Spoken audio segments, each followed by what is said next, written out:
Doctor Shyam Bansal, जो कि DM एफआरसीपी London के बाद as a nephrologist and transplant physician Gurugram में पिछले 21 सालों से प्रैक्टिस कर रही है। ये मेदांता हॉस्पिटल गुड़गांव में नेफ्रोलॉजी एंड किडनी मेडिसिन के डायरेक्टर बतौर कार्यरत है।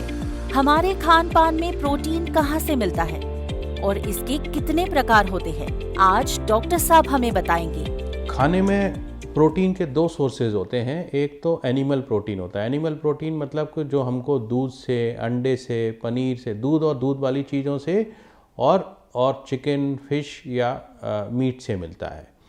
और दूसरा जो सोर्स होता है और वो होता है वेजिटेबल प्रोटीन। वेजिटेबल प्रोटीन होता है मतलब दालें हैं और सभी तरह की दालें। वेजिटेरियन खाने में यूजली दालें या टोफू, इस तरह के जो सोर्स है वो वेजिटेबल प्रोटीन होता है। बाकी जो सीरियल्स होते हैं जैसे आपका गेहूँ है या चावल है या सब्जियां होती हैं, उनमें बहुत कम प्रोटीन होता है। तो ये एक जो किडनी डिसीज़ है उसमें एक्चुअली ये रिकमेंडेड है कि आपको वेजिटेबल और एनिमल प्रोटीन का एक मिक्सचर लेना चाहिए। तो अगर आप नॉनवेज नहीं खाते हैं कोई बात नहीं है, आप एक तो दालें और दूसरी लेंटिल्स हैं, राजमा, छोले, दालें, सब तरह की दालें, मतलब आपको बदल बदल के दालें खानी चाहिए। और दूसरा आप दूध ले सकते हैं, जैसे एक गिलास दूध में आपका 8 से 10 ग्राम प्रोटीन होता है। आप पनीर ले सकते हैं, आप दही ले सकते हैं।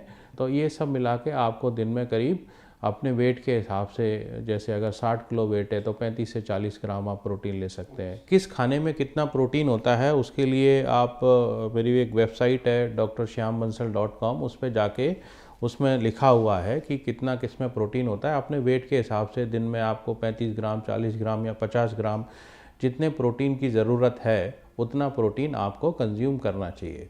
जो लोग नॉनवेज खाते हैं कई बार नॉन वेजिटेरियन को बिल्कुल बंद कर देते हैं, तो ऐसा नहीं है। जो लीन मीट है जैसे कि फ़िश है या चिकन है, आप उनको भी ले सकते हैं। आप दिन में जैसे 40 ग्राम प्रोटीन है तो अगर 75 ग्राम चिकन में या फ़िश में आपका करीब 15 ग्राम प्रोटीन होता है, तो आप उस हिसाब से उसको कैलकुलेट करके उसको भी ले सकते हैं। बिकॉज ऐसा नहीं है कि चिकन या फ़िश ये खाने से आपकी किडनी की प्रॉब्लम बढ़ेगी। तो ये ज़रूरी है कि हम डाइट में प्रोटीन का बैलेंस रखें। जितनी रिकमेंडेड है उससे कम प्रोटीन ना लें, नहीं तो उससे लॉन्ग टर्म में कमज़ोरी आएगी और किडनी की बीमारी में भी कोई फ़ायदा नहीं होगा।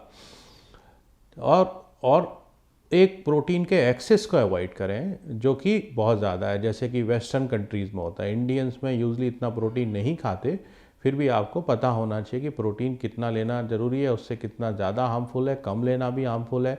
और एक कॉम्बिनेशन ऑफ वेजिटेबल प्रोटीन और एनिमल प्रोटीन वो डाइट में ज़रूरी है। मैं उम्मीद करता हूँ कि ये डाइट, किडनी डिसीज़ में डाइट के बारे में आपके जो कन्फ्यूजन्स हैं, जो सवाल हैं, मेरे इससे क्लियर होंगे। और अगर कुछ और पूछना है या पता करना है तो आप कमेंट लिख सकते हैं।